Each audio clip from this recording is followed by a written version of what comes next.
he couldn't see anything beyond the light. ఆయన లైట్కి వెనకాల ఏమి చూడలేకపోయాడు. So the light, ఆ light made him fell on the ground. ఆ వెలుగు ఆయన భూమి మీద పడిపోయింది, నేల మీద. And within the light, ఆయన వెలుగులో నుండి he heard the sound. ఆయన ఒక స్వరాన్ని విన్నాడు. Saul, Saul, why do you persecute me? సౌలా, సౌలా, నీవే నన్ను హింసించుచున్నావు. Now, ఇప్పుడు what Saul was doing? సౌలు గారు ఏం చేస్తున్నాడు? The verse 1, ఒకటో వచనం, he was threatening, spreading the threat ఆయన సువార్తను ప్రకటిస్తున్నారని బెదిరిస్తున్నాడు against the godly people.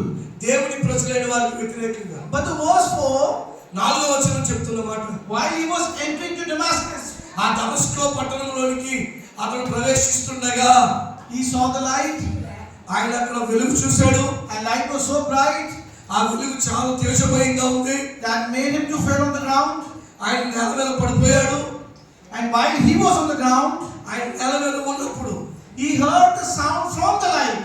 ఆయన వెలుగులో నుండి ఒక స్వరాన్ని విన్నాడు. Saul, Saul, why do you persecute me? సౌలా, సౌలా, నీవే నన్ను హింసించుచున్నావు. Now the revelation here, ఇక్కడ ఒక ప్రత్యేకత ఉంది, ప్రత్యక్షత ఉంది. he was persecuting the godly people. ఆయన దేవుని ప్రజలైన వారిని ఇబ్బందులు పెడుతున్నాడు. But God, కానీ దేవుడు when he manifested to Saul, సౌలు గారికి ప్రత్యక్షమైనప్పుడు God did not say that why you are persecuting my people. నా ప్రజలైన వారిని ఎందుకు ఇబ్బందులు పెడుతున్నావు అని అనలేదు. God said, why you are persecuting me? ప్రభు అంటాడు సౌలుతో, నీవే నన్ను హింసించుచున్నావు. So when I'm here, నేను ఇక్కడ ఉన్నప్పుడు the Spirit of God says, దేవుని ఆత్మ చెప్తున్న మాట, do a lot of persecution. మీలో చాలా మంది వేధింపులకు గురవుతున్నారు. This is the prophetic word that I say to you. నేను మీకు ప్రవచనాత్మకంగా చెప్తున్న మాట, The prophetic word. ప్రవచనాత్మకమైన మాట. You think you are going through persecution, నువ్వు అనుకుంటున్నావు నీకు నువ్వే వేదనలు గుండా వెళ్తున్నావని. but Christ is in you. నీలో ఉన్న క్రీస్తు ద్వారా జరుగుతుంది. So you are not going through persecution. నీవు వేధింపుల గుండా వేధించబడట్లేదు. Christ is getting persecuted because of you. నిన్ను బట్టి దేవుడే వేధించబడుతున్నాడు. And since he is getting persecuted, ఆయన ఎప్పుడైతే వేదన పాలవుతున్నాడో, the people who are bringing the persecution to you, ఎవరైతే ఏ ప్రజలైతే నిన్ను బెదిరిస్తూ ఉన్నారో, they are like the Saul, సౌలు వలె. and God is going to capture them. దేవుడు వారిని పట్టుకోబోతున్నాడు. I'm going to transform into new light. వారి జీవితంలో దేవుడు నూతనమైన వెలుగుగా మార్చబోతున్నాడు. Hallelujah. Hallelujah. You know, it is the journey of the Saul. ఇది సౌలు యొక్క ప్రయాణం. If you read the verse 1, ఒకటో వచనం మనం చదివితే, he was threatening the people. ప్రజలను బెదిరిస్తున్నాడు. He was threatening the people. ప్రజలను బెదిరిస్తున్నాడు. But the verse 2, రెండో వచనం, he took the authority from the high priest. ప్రధాన యాజకుల దగ్గర నుండి అతడు అధికారాన్ని తెచ్చుకున్నాడు. It shows the journey and the phases of the Saul. ఇదేమని చూపిస్తుందంటే సౌలు యొక్క ప్రయాణము, సౌలుకున్న అధికారాన్ని చూపిస్తుంది. So the first phase, మొట్టమొదటిది, Saul was still persecuting without the authority. మొట్టమొదటిదేమో అధికారము లేకుండా ప్రజలను హింసిస్తూ ఉన్నారు. The second phase, రెండోది, he got the authority from the high priest. ఆ ప్రధాన యాజకుల దగ్గర నుండి అధికారాన్ని పొందుకున్నాడు. And the third phase, మూడోది, he started beating. ఆయన దెబ్బలు కొడుతున్నాడు. So that means the third phase, with the authority, the persecution became even severe. అధికారము ద్వారా ఆయన ఇబ్బందులు పెట్టేది, వేదన ఎక్కువ చేస్తుంది. This shows the journey of Saul. సౌలు యొక్క ప్రయాణంలో మనం చూసేది ఏంటంటే, But in fact it is the journey of the Saul pride. సౌలు గర్వముతో ప్రయాణం చేస్తున్నాడు. The first phase, మొట్టమొదటిది, nobody told him to do this. ఎవరు చెప్పలేదు ఈ పని నువ్వు చెయ్యాలి. But he was still persecuting the godly people. కానీ దేవుని ప్రజలైన వారిని ఇంకా బెదిరిస్తూనే ఉన్నాడు. Second phase, రెండోది, he got the authority. ఆయన అధికారం పొందుకున్నాడు.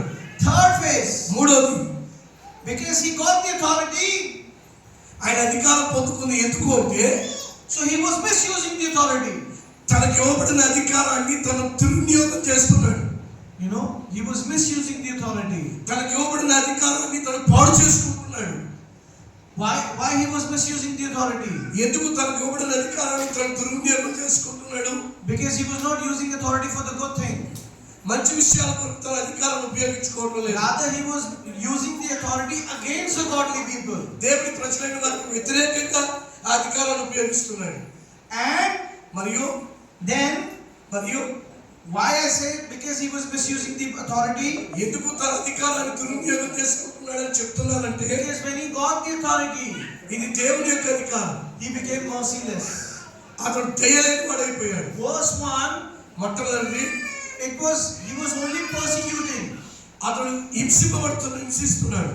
But as per the Jewish custom, యూదుల యొక్క ఆచారం ప్రకారం, as per the Jewish custom, యూదుల ఆచారం ప్రకారం, the verse 1, ఒకటో వచనం ప్రకారం, he was only persecuting the man. ఆయన పురుషుని మాత్రమే వేధిస్తున్నాడు. Because Jewish custom ఆయన యూదుల ఆచారం ఏంటంటే, does not permit to persecute women and the children. ఆడవారిని కానీ పిల్లల్ని కానీ వేధించడానికి అధికారం లేదు. Jewish custom only allowed to persecute a woman. యూదులలో ఒకవేళ స్త్రీలను వేధించాలి అనుకుంటే, when woman is found in adultery, ఆ యొక్క స్త్రీ వ్యభిచార పాపములో పట్టబడితేనే ఆమెను ఏమైనా అనాది, ఏమైనా వేధించాలి. And Jewish custom, యూదుల ఆచారంలో in any manner, ఏ రూపంలో చూసినా does not permit to persecute children. ఆ యొక్క పిల్లల్ని ఎవరు వేధించడానికి వీల్లేదు. So I tell you, నేను మీకు చెప్తున్నాను, from verse 1 to verse 4, ఒకటో వచనం నుండి నాలుగో వచనం వరకు, it is the journey of Shaul pride. సౌలు యొక్క గర్వంతో ప్రయాణం చేశాడు. It is the journey of the Shaul pride. సౌలు గర్వంతో ప్రయాణం చేశాడు. And it is the journey of Shaul mistreatment to the Lord's people. దేవుని ప్రజలైన వారికి అతను ప్రవర్తించిన వ్యర్థ ప్రవర్తన. So verse 1 it says he was persecuting godly people. వచనం 1 ఏమని చెప్తుందంటే, దేవుని ప్రజలైన వారిని వేధిస్తున్నాడు.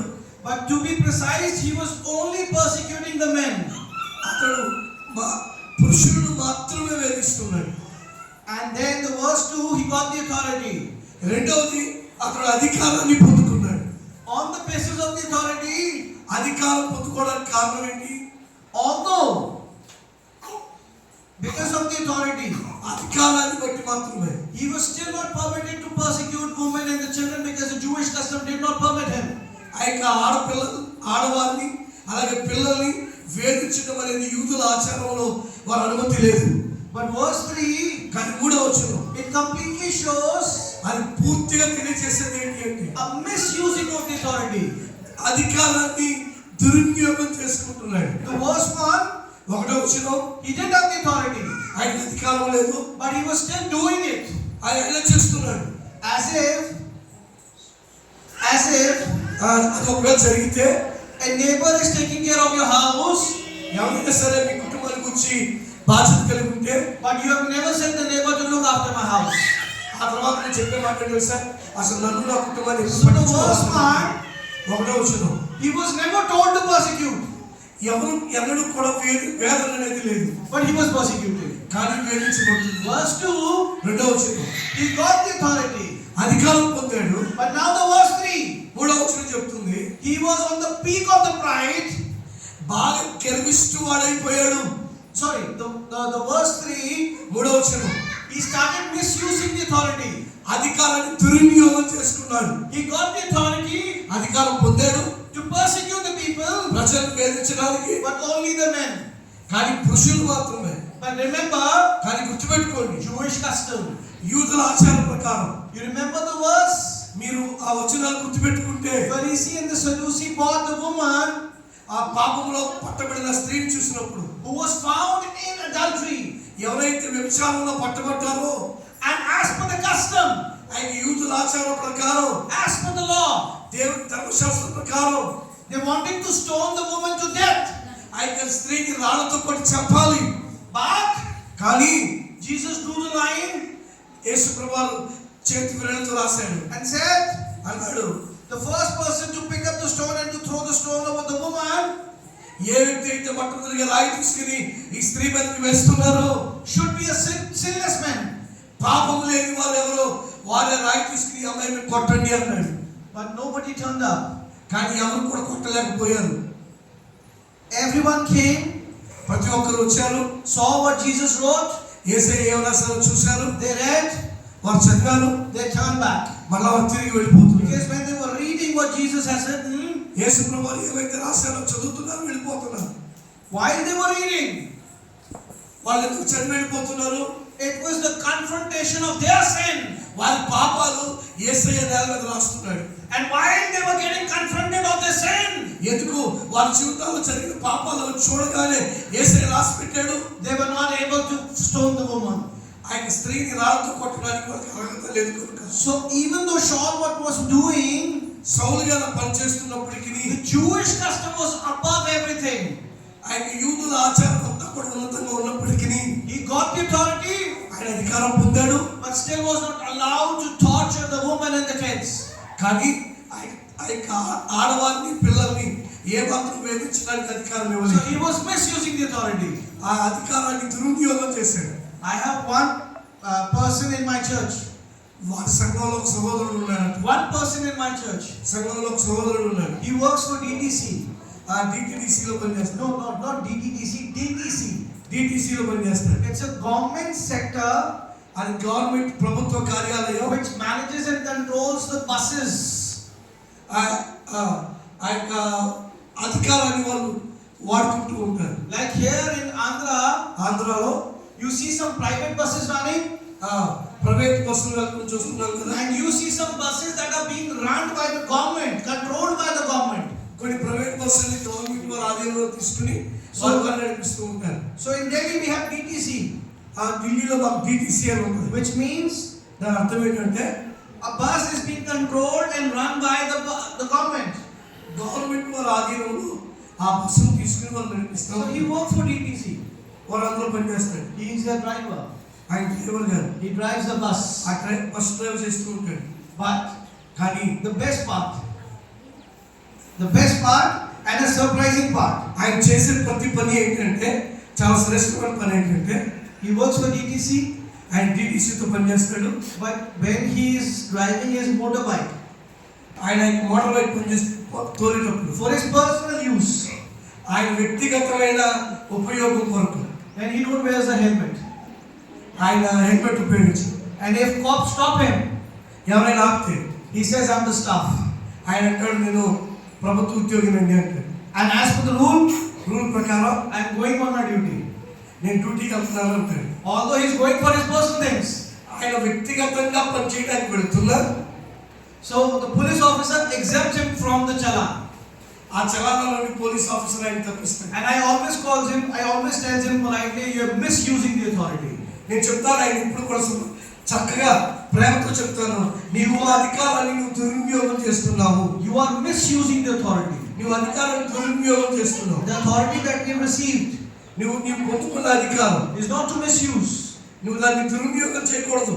rather to use it for the godly things. నువ్వు దైవికమైన కార్యాలను ఉపయోగించాలి. Hallelujah. Hallelujah. But it's a journey of Saul. సౌలు యొక్క ప్రయాణంలో Verse 3. 3వ వచనం He started misusing the authorities. ఆ ఉన్న అధికారాన్ని దుర్వినియోగం చేస్తున్నాడు. And now the verse 4.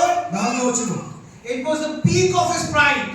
ఆయన యొక్క గర్వానికి చివరి కాలం చేరింది. So now it says he was entering. While he was entering to Damascus, ఆ దమస్కోకు ఆయన ప్రవేశిస్తుండగా I tell you the revelation behind this. దీని వెనకాల ఉన్న ప్రత్యక్షత మీకు చెప్తాను. That means he was in one city. ఆయన ఒక పట్టణంలో ఉన్నాడు. He threatened all the people. ఆయన ప్రజలందరినీ బెదిరించాడు. And now he said nothing left in the city. ఆ పట్టణాన్ని నేను ఇంకా స్వాధీనం చేసుకున్నాను I అనుకున్నాను. have captured the city.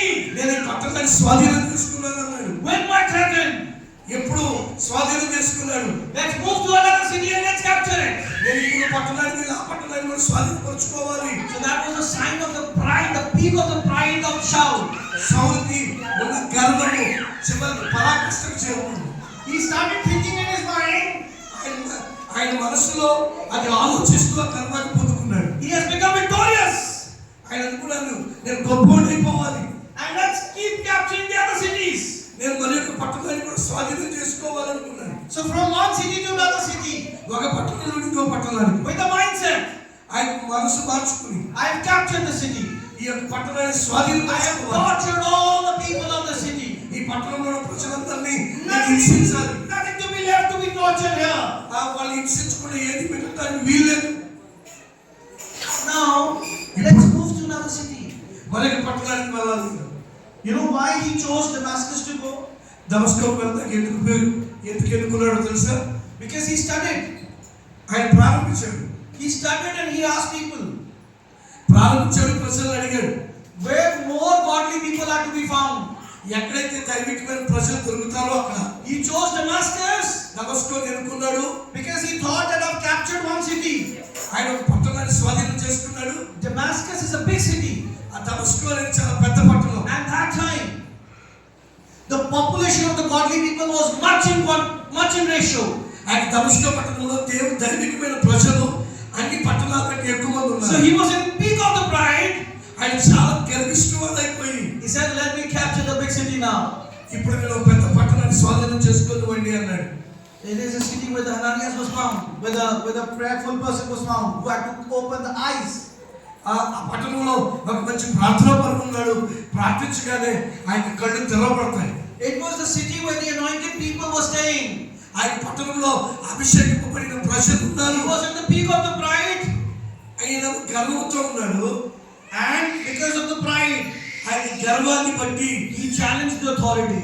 అధికారానికి అతను సవాలు విసురుతున్నాడు. So before he could enter to Damascus, ఆ దమస్కో పట్టణానికి ఆయన చేరుకోవడానికి Bible says it very clearly, while he was entering to Damascus.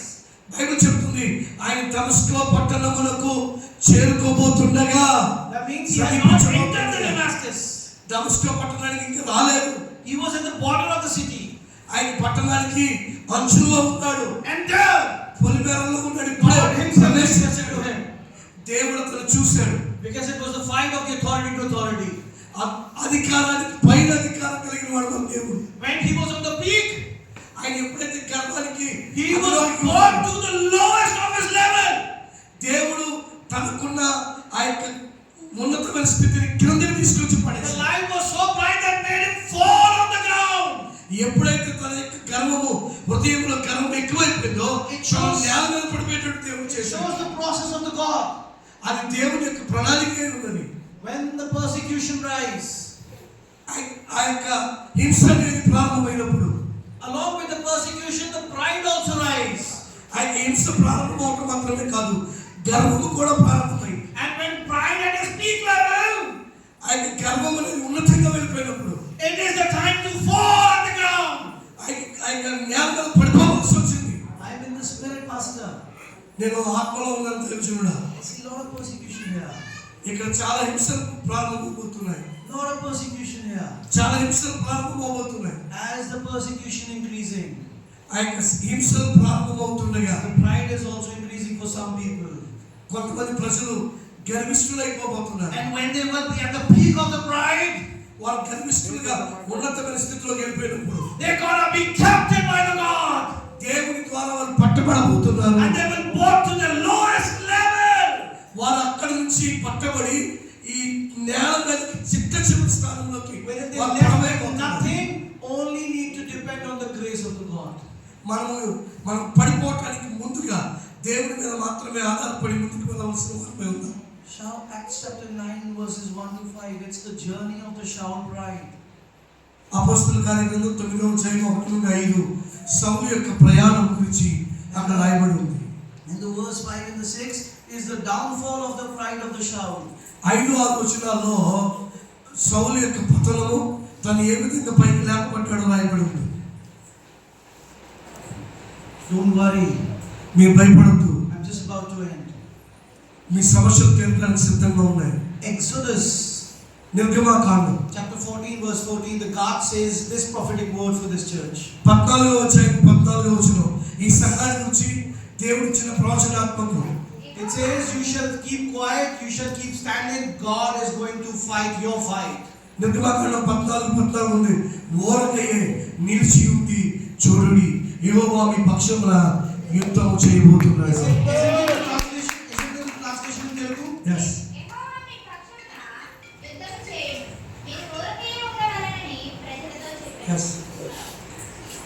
I give prophetic words. నేను ప్రవచనాత్మకమైన మాటలు నీకు ఇస్తున్నాను. While I was coming from this church to this church, ఆ సంఘంలో నీ సంఘానికి వచ్చినప్పుడు I saw something else there. అక్కడ ఏదో కొంత చూశాను నేను. But I saw here something else. ఇక్కడ కూడా కొంత చూశాను నేను. Because of the persecution, people are feeling they are being crushed away. దైవ చిత్తాన్ని చెత్త కొట్టాలని ప్రజల యొక్క హింసలు Crushed ప్రారంభమవుతున్నాయి. away. దేవుని యొక్క మహిమను నలిపివేయబోతున్నాయి. While the persecution is increasing, ఆ యొక్క శ్రమలు ప్రారంభమయ్యి అది పెరుగుతూ ఉంటుంది. the pride is also increasing. గర్వము కూడా పెరగబోతుంది. And people here they are thinking, when are we going to get the relief? ప్రజలు అనుకుంటారు ఎప్పుడు మాకు ఈ బాధలన్నింటి నుండి విడుదల వస్తుందండి. I tell you, when the price is at the peak, ఎప్పుడైతే ఆ గర్వం చిట్ట చివరి స్థానానికి వెళుతుందో it is going to be the phase of the downfall of that pride. ఆ యొక్క గర్వం ఎప్పుడైతే నేల మీద పడిపోతుందో And it is going to be the relief from all persecution. అప్పుడు జరిగిన వాటన్నిటికి వ్యాధులకు పుల్ స్టాప్ దేవుడు పెట్టబోతున్నాడు. God takes to me Exodus 14 and 14 for this church. నిర్గమకాండం 14 ప్రకారం ఓరకయ్య నిలిచి ఉండి చూడుడి యెహోవా మహిమను మీ మీద దేవుడికి మరించును. God bless you. దేవుడు మిమ్మల్ని దీవించుగాక. I just released the prophetic word.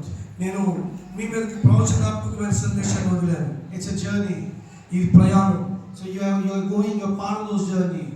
ఈ ప్రయాణంలో మీరు కూడా సహభాగస్తులు. But one thing that I give you the comfort with the verse. దేవుని యొక్క వచనాన్ని బట్టి మీకు ఒక మాట ఆదరణ ఇవ్వబోతున్నాను. Shaul was persecuting the people. సౌలు ప్రజలను హింసిస్తూ ఉన్నాడు. But when God encountered the Shaul, ఎప్పుడైతే సౌలు దేవుడు ఎదుర్కొన్నాడో God did not say, why you are persecuting my people. నా ప్రజలను నువ్వెందుకు వేధిస్తున్నావని దేవుడు అడగలేదు. Rather God said, why you are persecuting me. సౌలా సౌలా నీవే నన్ను హింసించుచున్నావు So అని దేవుడు. if you're going through the persecution, ఒకవేళ మీరు శోధనలో ఉన్న హింసలో ఉన్న వెళ్తున్నారు. it is the Christ who's getting persecuted for you. క్రీస్తు మీ పక్షాన హింసింపబడుతున్నాడు. And he's going to encounter the Shaul soul. సౌలుతో ఎలా అయితే దేవుడు పోరాడి గెలిచాడో మీతో కూడా దేవుడు పోరాడి గెలవబోతున్నాడు. And you will say that God has been a relief for you. మీరు చెప్పబోతున్నారు దేవుడే నాకు విడుదల ఇచ్చాడండి, స్వస్థత ఇచ్చాడండి, సమాధానం ఇచ్చాడండి. God bless you. దేవుడు మిమ్మల్ని దీవించుగాక. ఆమేన్.